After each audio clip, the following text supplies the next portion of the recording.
He's asking the interviewer there, what position am I interviewing for? How can you have the audacity to ask this question to the company who is interviewing you? In 2020, I was asking the same thing. Can I do it?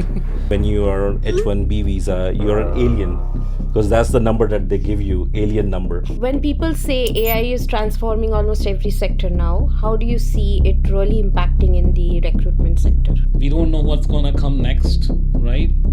Be in the present moment. One of the things that we have observed is they are not presentable, coming on time. Showing up is the biggest thing. Interesting. We set up the timing, we set up the interview, there's no showing up.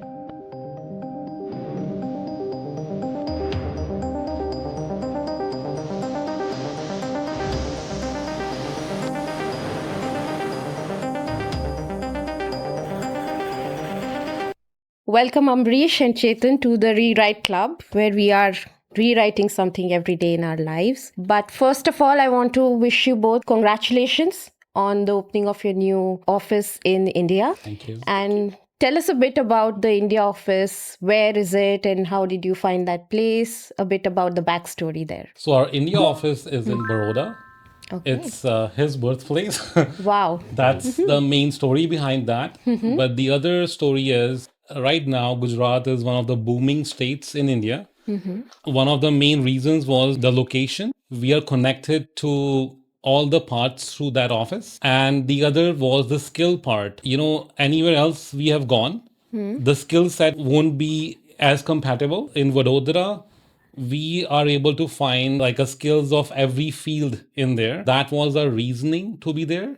And second, I would say was industrial wise, we also have some idea how the system worked there. And yeah, so these two were the factors. So, like Chetan said, it is my birthplace. So, I had emotional connection as well. But apart from emotional, it was more of finding the talent. So, we saw there was a lot of potential in Gujarat because people were hardworking.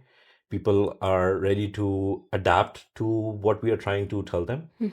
And in Indo-Canadian connection, we thought that it would be good because companies are looking for expansion in Canada and US, and there is always a shortage of labor here, especially in Canada. And US is always looking for talent. They want to expand, they want to grow, but the question comes in terms of cost.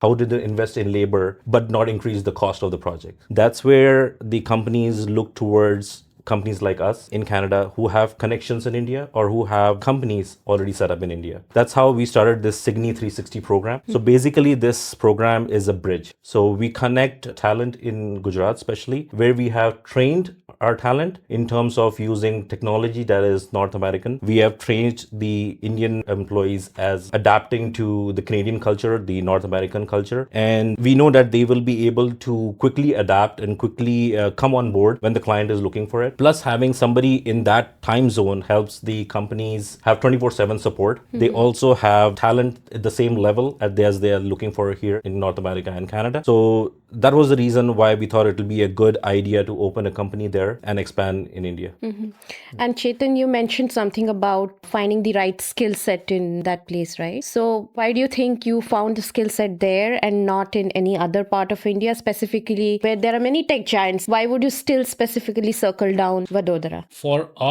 We are looking to expand not just in IT. We are a broader sense company, right? And even for IT part, like when we did our initial searches, initial surveying, we found good part of them in Gujarat. We even talked with some of the universities there. They were in par with the what's going on right at this moment, right? So that played a big role in choosing that. Second was even the location. I would say even within the country, if you need to go somewhere, like it's easy to go from Vadodara to Delhi or Mumbai. It's kind of in the middle, and I think the bullet train is also starting from there. But the benefit that I got because it's my birthplace is I have connections there. I have my family business there already set up, so people know us not just by me, by my parents as well, and we have industries going there. So we have some kind of value that we can add to what's existing currently. And like Chetan said, the reason why we firstly wanted to move to Gujarat was we are also targeting manufacturing. Gujarat is a major hub of manufacturing. So we thought it would be a good idea to expand in Gujarat itself and target the manufacturing industry. Because a lot of advancements are coming in terms of defense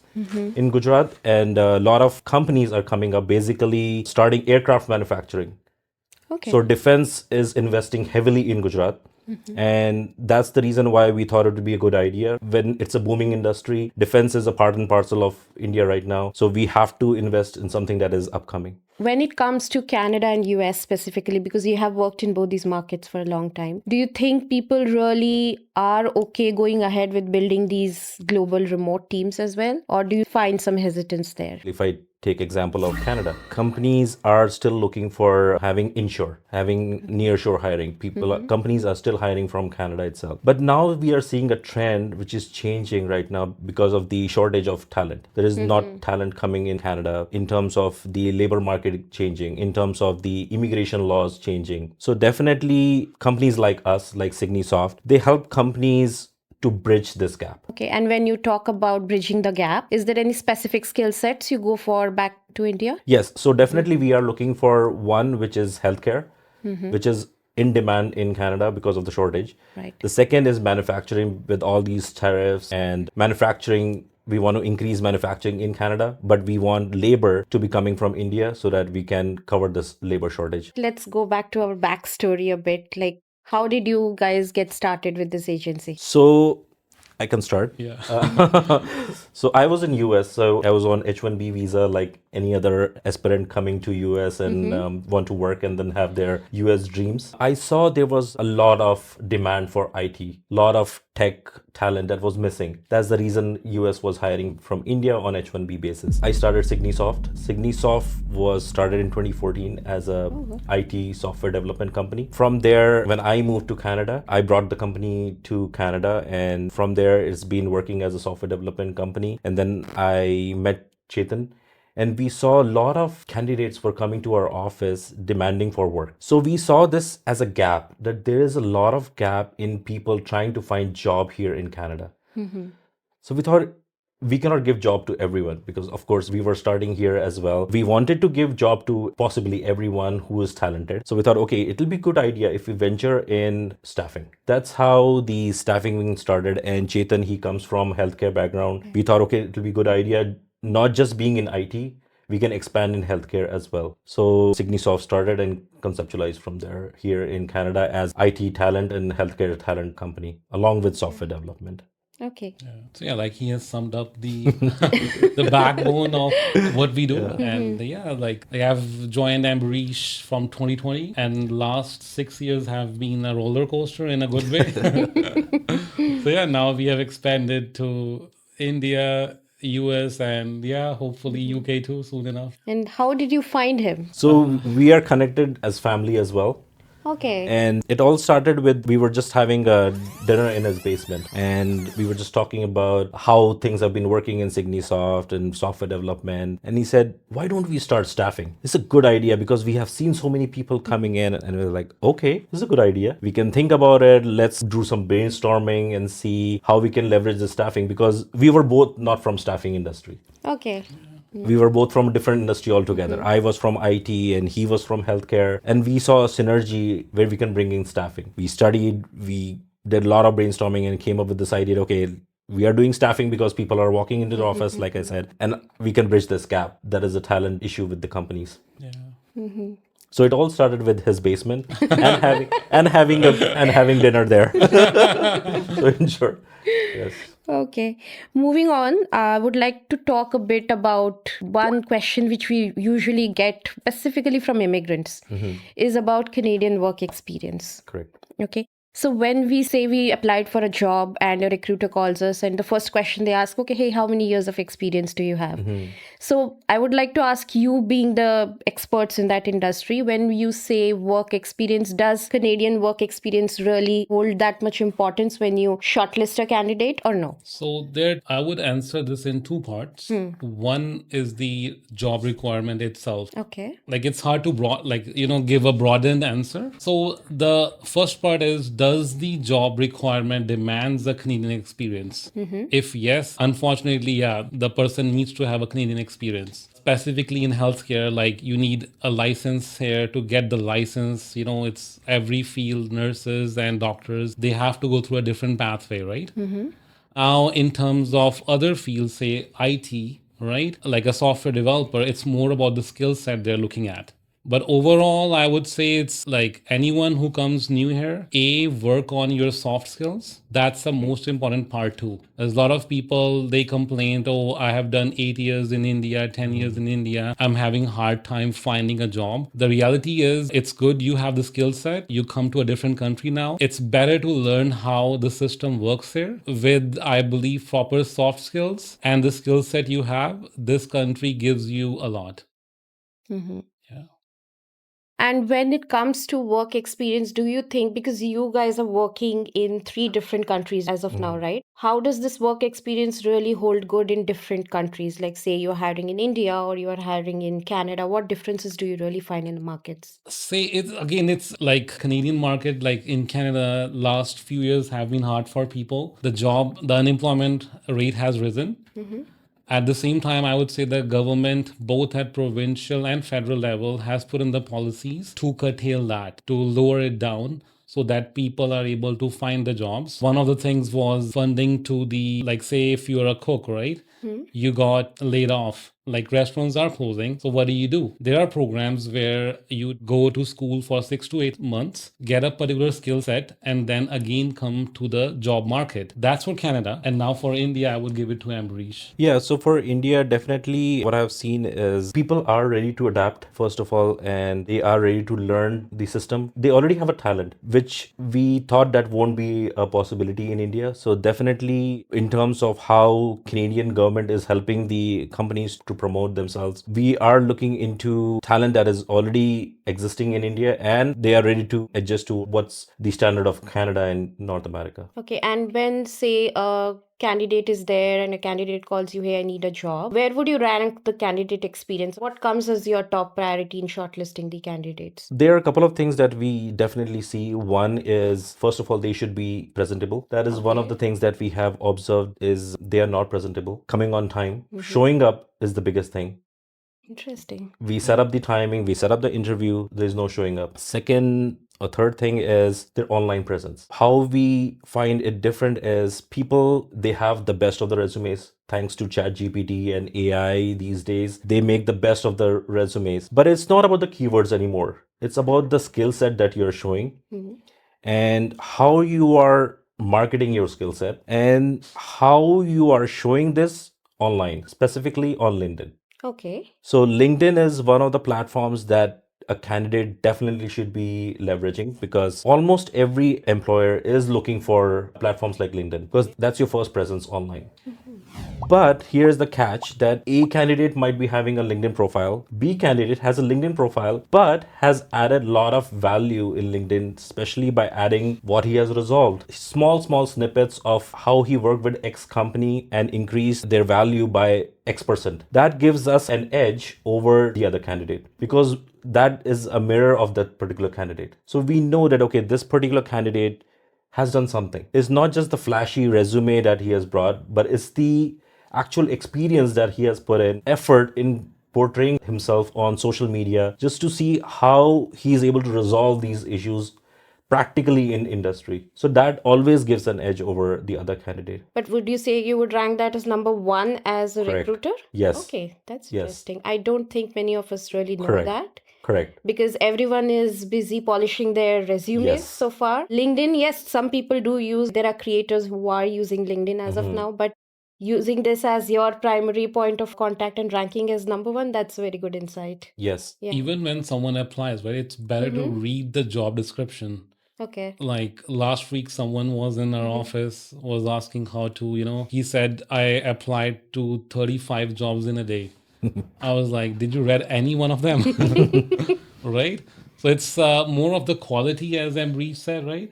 if you are putting quality time, you will get somewhere eventually. It's not like quantity. Like right now, there are AI softwares that parse your resume. So if you're applying like 100 places in one day without reading them, the chances get really low, right? So yeah, so it's always quality over quantity. Take a time, take a brief moment reading the job description, seeing like, okay, if your resume, a lot of times happen, we have done an X skill in a job that we haven't put in the resume. And that's in the job description, and that's what the employer wants. You can just by reading them put that in. And that might be the main difference between you and 100 other people. So, yeah, just quality, keep to the basics, get your LinkedIn up, right? Read the job description. Yeah. Okay. One more thing many immigrants do ask is when they move from India to, say, Canada or US, at the immediate moment, they may not get a job. Like it does take some time to transition from that workforce to this workforce. Even for myself, it took me around 3 months to actually land in a job in the tech industry. And that shows us a career gap for you. Do you think that's something which recruiters really see or companies really see, or does that not even matter in today's world? Sometimes people go back to school, sometimes you have a kid, you are off for 2 years, right? What employer wants is the learning skill set. Are you willing to learn? Right? Like you don't base on that, oh, I don't have 6 months. A lot of times you have to go away from the work to do something else for 6, 9 months or a year. But yeah, you should be like in an interview, you should be honest what you did, right? Like one of the people, like he went on the world tour like for 9 months, and it was something that the employer was looking, because he wanted to talk to different, like his offices were in 20 different countries, so he needed someone who have an insight, right? So be honest. So yeah, so definitely if it's justifiable, if you say that, okay, 3 months I was trying to find job, it is justifiable. Yes, of course, you are a new immigrant. You're trying to adjust, first of all, yourself and trying to find job. So definitely that's not one of the things that recruiters are looking for. But definitely companies are looking if you are able to adapt to the culture, first of all, and how quick are you with learning. Because companies nowadays tend to not invest in learning, in teaching how to work. They are expecting you to know that this is how things are working. Let's come back to one of the topics which Chetan mentioned in the beginning about AI screening our resumes and everything. So, when people say AI is transforming almost every sector now, how do you see it really impacting in the recruitment sector? So, yes, AI is definitely here to stay. It's no more a future concept. So, AI is earlier in, say, 10 years back, recruiters used to sit there scanning through the resumes and going through all the resumes and trying to filter out the best of the best. There was a chance that they might miss a candidate who is really good. Okay.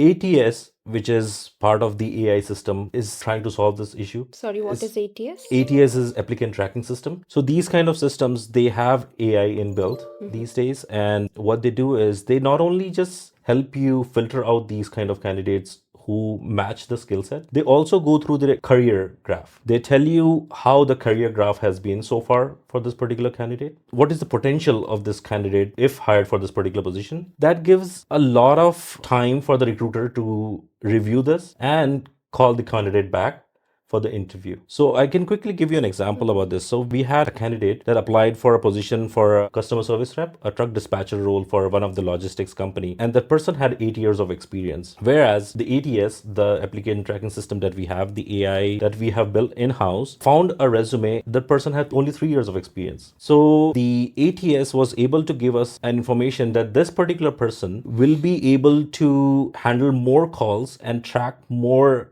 dispatching compared to this other candidate with 8 years of experience. The reason was this 3-year person has managed warehouse, has seen how the truck dispatching is done, has managed customers on calls. So that was the big difference, rather than person just having customer service experience of 8 years. So when this person got hired, we saw a difference that the company came back to us saying this person within a month has enhanced our processes by 8%. So that gave us an idea that AI is really helping us, first of all, speed up the process of hiring. Second, it's able to identify the career pattern. And third, is able to eliminate unnecessary noise. But don't you see there is a trade-off here as well? Like when we are relying on a system to filter out our initial resumes, it could be some ABC person, say for this specific role which you mentioned. Everyone has access to AI now, right? Everyone has ChatGPT and Claude, and Claude is helping us write all these amazing resumes. Everyone is intelligent now, so everyone knows how to use Claude. Some ABC person used Claude AI and rewrote the resume based on whatever your keyword and career graph, whatever the ATS is tracking, and give you a resume. Whereas the person B, not that great in ChatGPT or Claude, couldn't write that good a resume. So basically, you filtered out maybe a better person and just on the basis of a resume. Do you think that's a trade-off? So definitely, yes, there are some loopholes in terms of using AI. But like I had mentioned, that if the AI filters out that resume and tells us, okay, this is the X person who potentially is good, but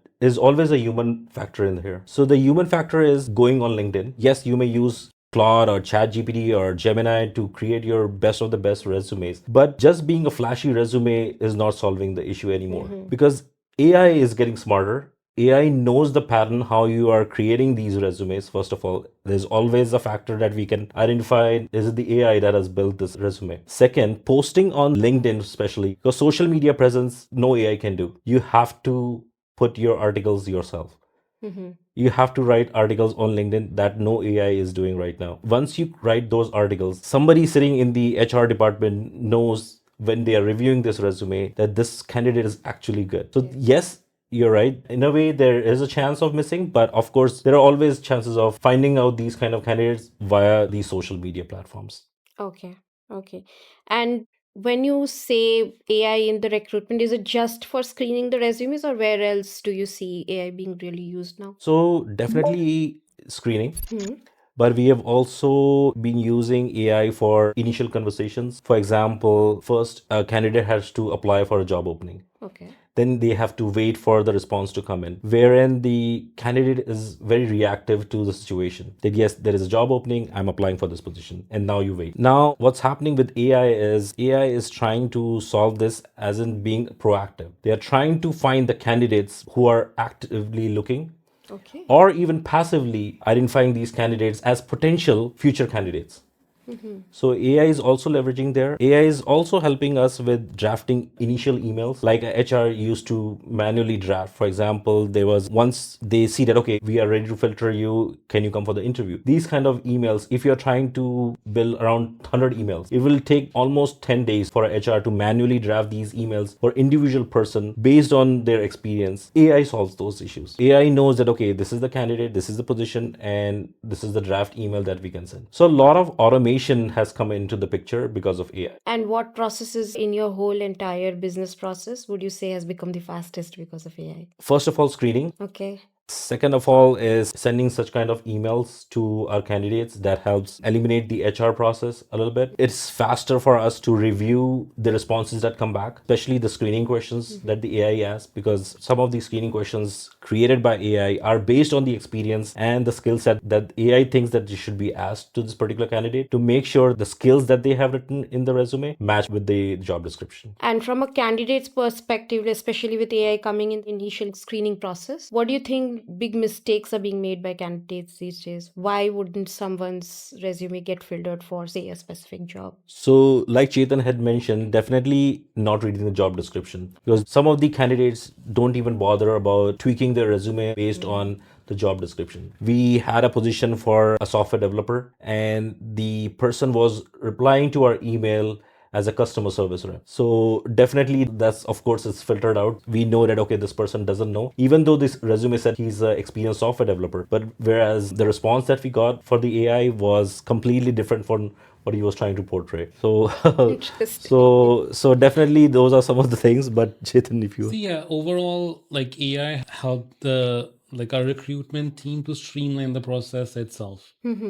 It had made them more effective. And yeah, definitely, I would say the key is the ATS, as Ambarish mentioned. Like before ATS, it was more of a manual thing. And that actually was a lot of potential candidates would be missed because Okay. it wasn't humanly possible to go thousands of candidates for like 10 positions, right?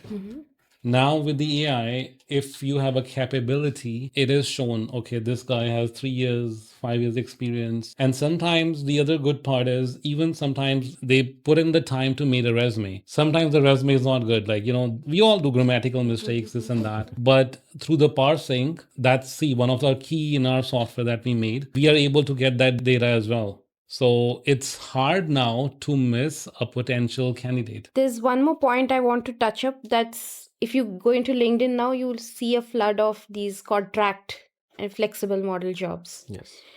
So why do you think companies are really excited into moving into contract jobs rather than hiring full-time employees? It's definitely lucrative for both, for the employer and the employee. On the payroll part, there's always, restrictions on both the sides.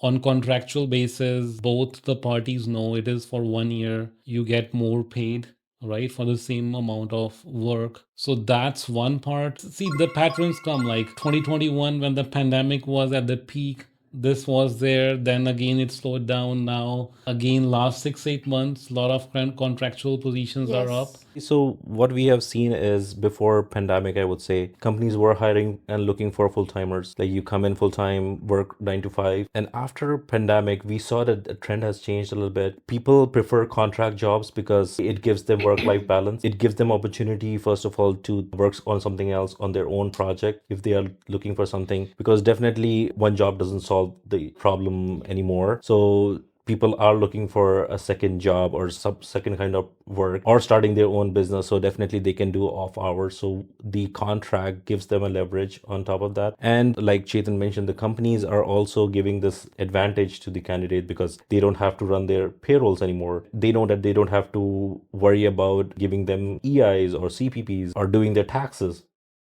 because it's less effort on the company side. So definitely we have seen a trend in terms of people trying to work on contract or looking for jobs on contract. Even the full-time jobs, there is the 3 to 6 month of probation. You have to perform in order to get your full-time position, right? That's one thing. Then again, it's like we are the Canadian employers are, I think, in a very good shape where both the opportunities are with you, right? Right. And depending on your own belief set, like personally, I would be more happy to have a full-time rather than the contractual. Okay. Ambarish might be, oh, I just want the contract, right? So yeah, like it's a good mix there. Okay, one last thing I wanted to really touch upon is you talked a lot about LinkedIn being as your first criteria of shortlisting candidates. Now, from a candidate perspective, do you think candidates really research, or is it important for as a brand or as a company to be there on LinkedIn and do a lot of personal branding to attract more prospective candidates? Is that important? Yes, it is very important because from a candidate perspective, if we are thinking that the candidate should be marketing themselves, it's also the company that should be able to market. And the candidate who is applying for the job should be knowing everything about the company. Of course, the startup companies can say that, okay, this is the project that we are working on, or not all the details, but something or the other. And the bigger companies, of course, they put in a lot of articles. They have a lot of case studies that a candidate can read through, go through it, and get prepared for the interviews with these kind of companies. Because that always gives them a upper hand. So I can give you an example. We had a job opening for a business developer. We got around 60 to 70 resumes for a business developer position. So we had this position open for almost 10 to 15 days, and candidates applied for this position and they were just waiting for us to respond back. Whereas this one candidate who saw this position on LinkedIn researched about our company, researched about the position, and he called us. He called us with all the information that was on there. He read everything on our website. What have we done when we were born? What have we been doing so far? What is the kind of projects that we work on? He gave us an overview of what we are. That impressed us so much that he got the job.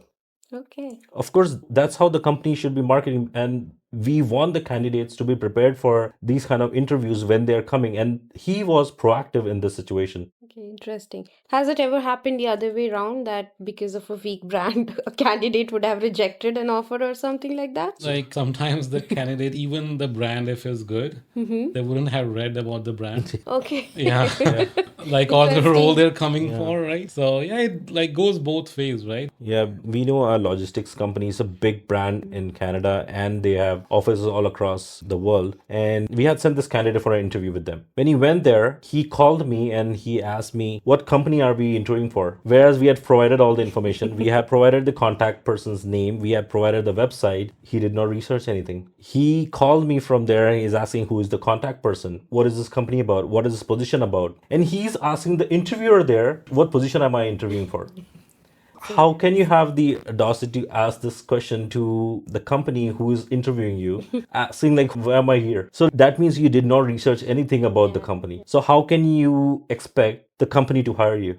True. So even though the company is all over the world, they have a brand, they have everything on LinkedIn. It's all about candidate taking that initiative to research about the company, research about the position, and then go for the interview. See, for the candidate perspective, say if a new company has approached them, what they can see is like, are the details given in the email? Like, what time needs to be there? What is the digital background or digital footprint of the company is? It's easy to find these days, right? Those things candidates can look at it easily. Like just see, say, an ex company who has just started 6 months ago wants to hire a certain skill set. I would say to the candidate, look how they are approaching you, who approached you, did you apply or they approached you? Then for the interview time, where were you called? I remember like there's a company who they didn't have a space. They got someone in a coffee shop for the interview. It's again, you have to be mindful for that. What's the footprint of that, right? So, like, see overall, a digital footprint is there these days. Then always you can even look if the company exists or not. You can go to CRI website. You can just check. Okay, the X company, when was it founded? So it will give you details that, like sometimes we all started somewhere, right? We all were small sometime. So just have a look, play safe, and go ahead with that. And do you think a good brand who has a very good digital footprint, like he said, and has very good branding can get away with an average job offers? It's again like name is like, say someone wants to work for Google. Like Google have a name, right? Yes. They have invested a lot in that. We cannot deny that part. So branding definitely does a lot of work in terms of picking up. So for example, if somebody is looking for to work in Google, like Chetan mentioned, whereas somebody trying to work in Cygnisoft. So of course there is a lot of difference in terms of the brand name.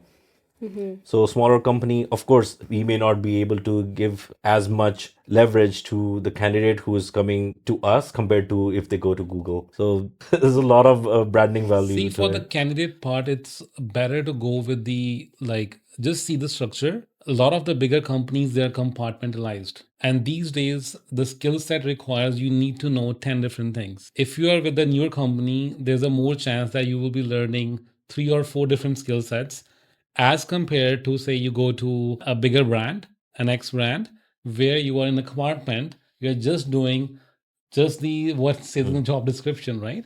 So again, it's like, especially for a new person, Yeah. like who is coming out, it's a very big skill set that the person would learn in a newer company than in like an older company that is there for 100 years. You will be sitting in a very compartmentalized way. Right. Okay.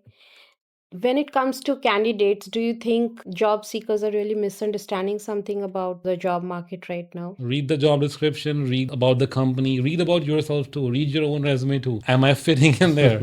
Right? So, with these things, more or less, the noises will be cancelled. Yeah. And do you think, because right now, if someone is there in the job market and they have to search for a new job, people are relying mostly on applying on LinkedIn is the first and the last thing they're usually doing right now. And then they don't get a response in 3 weeks and they would be like, hey, I'm not getting a job anymore in this market. Do you think that's true, or what else could somebody really do to find a job here? So definitely, I would say that there are some kind of positions that are not on LinkedIn or on Okay. social media. Okay.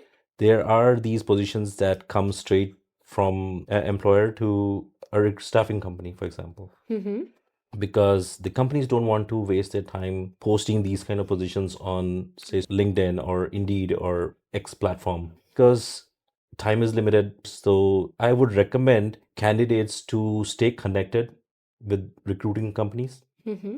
because there is always a chance that there might be a position that is not in the market, but a recruiting or staffing company has that because they have a repo and a connection with the employer. And how would the recruiting company really go and contact them? Or like, where do they start? Say there is some ABC person sitting in Vancouver today who doesn't have a job and they're trying to search everything on LinkedIn. They don't know about Cygnisoft, for example, but Cygnisoft has a matching job requirement for them. Correct. So how is it that your company is working towards? What's the business flow? I want to understand that. Where this company is hiring, because definitely a staffing company might be posting a job somewhere. They can connect through there. They can do their research by saying how many staffing companies are there in, say, Toronto. Mm-hmm.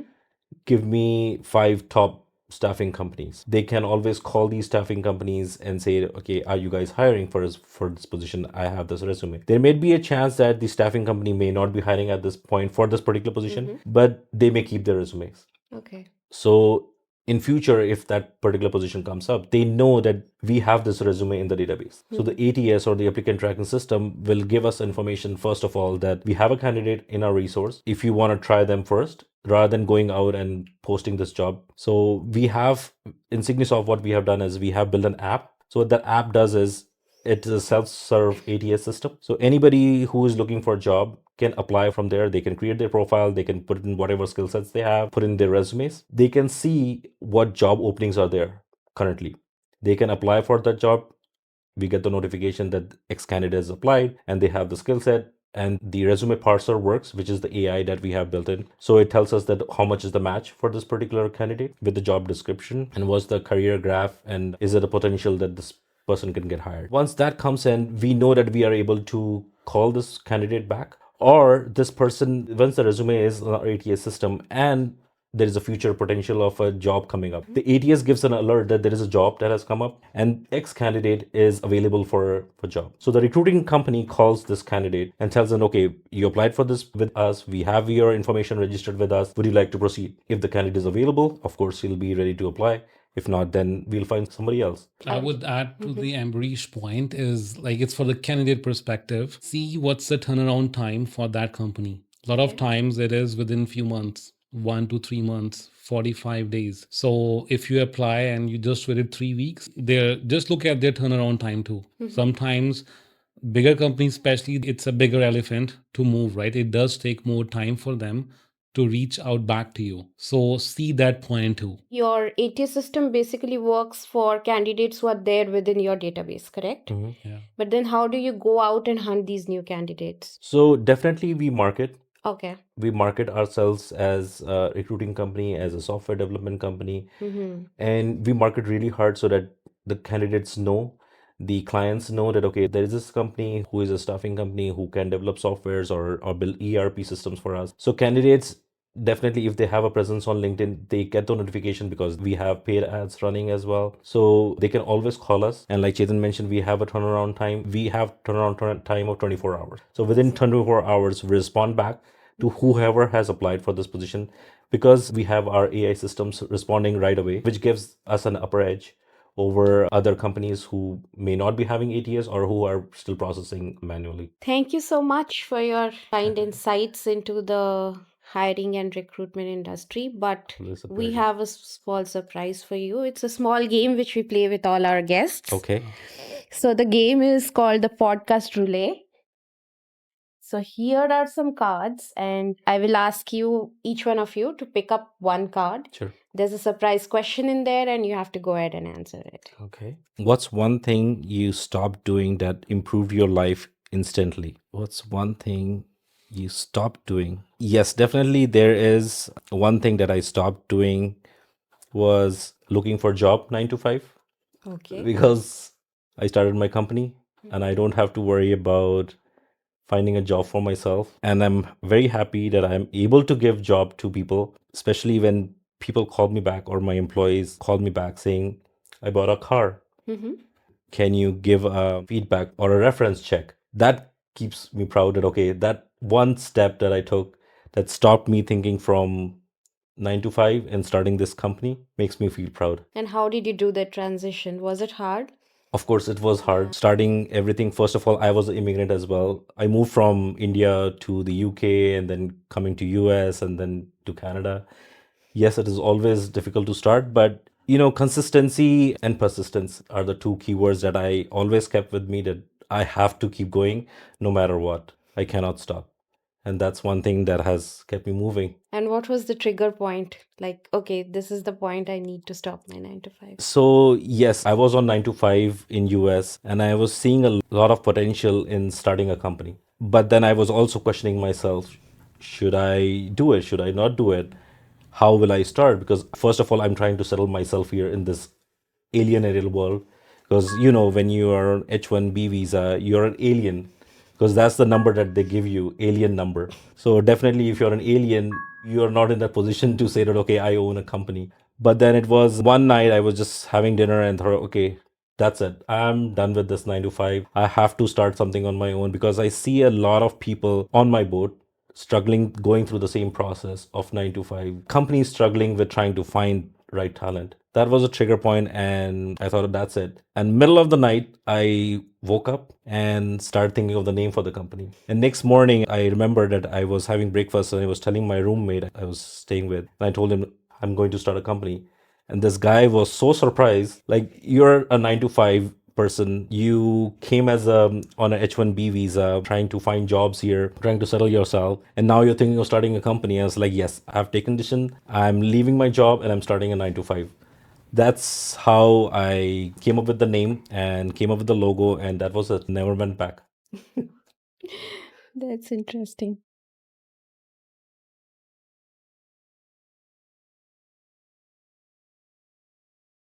So the question is, what does growth mean to you beyond success or achievements? To me, growth means when you have stability in your mind.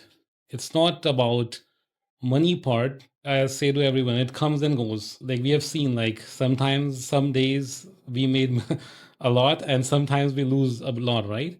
For me, the true growth is when in your mind you are stable enough to see changes will be there. If there's a good time, there will be bad. And if there's a bad, there will be a good time. And that's what it means to me. That is beyond any success or achievement. And was there ever you felt like you were in the bottom hole and you felt like, no, there's no coming back from this? Has it ever happened? Yes. I'm sure it has happened multiple times. I think we all we Yeah. like, especially right. The main thing happens. Can I do it?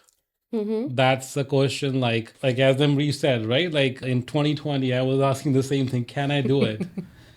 And yeah, there have been points where I was at my lowest, where I thought, that's it. I would like to add that the one thing that kept me going was in 2014, I read Vivekananda. That was something that is still with me. If you see, that time India was in the shackles under British control, and what he wrote, if you imagine, is beyond the time, and it is still relevant today. I believe his teachings have kept me grounded and kept me going. I learned that, failures will be coming. What matters is next day you wake up and start for another failure, maybe. But every day, start something new, and eventually it will be provided to you what you need. Things will come to you. Yeah. Okay, thank you.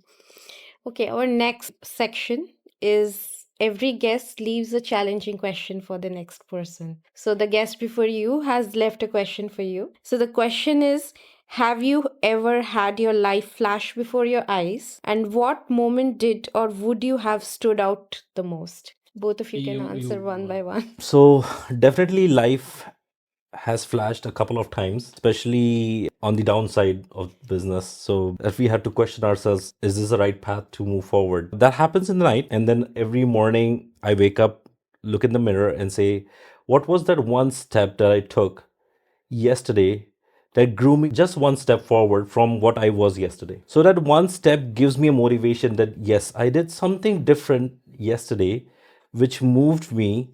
And if I keep going on, I definitely reach somewhere where I want to go. So yes, it has flashed a couple of times and it has questioned whatever I'm doing, but that one step has always kept me going. And what about you, Chetan? I think for me it did happen, and I think it's again happened. And the downside part, then you question what I am, right?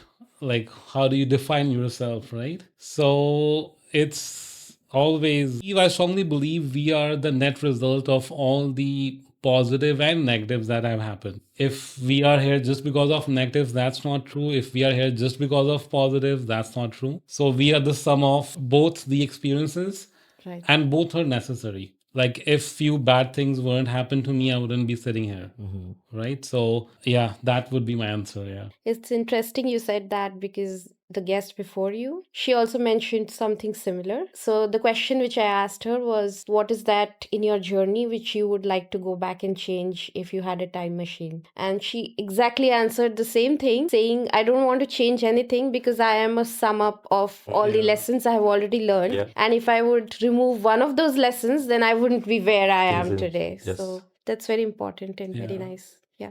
Like, I always tell, even, like, it's be proud of whatever you are. It's not like we all have different journeys. Right. We don't know what's gonna come next, right?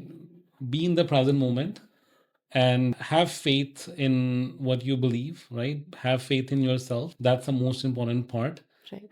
Good and bad time comes, it's for everyone. Yeah. Okay. Thank you.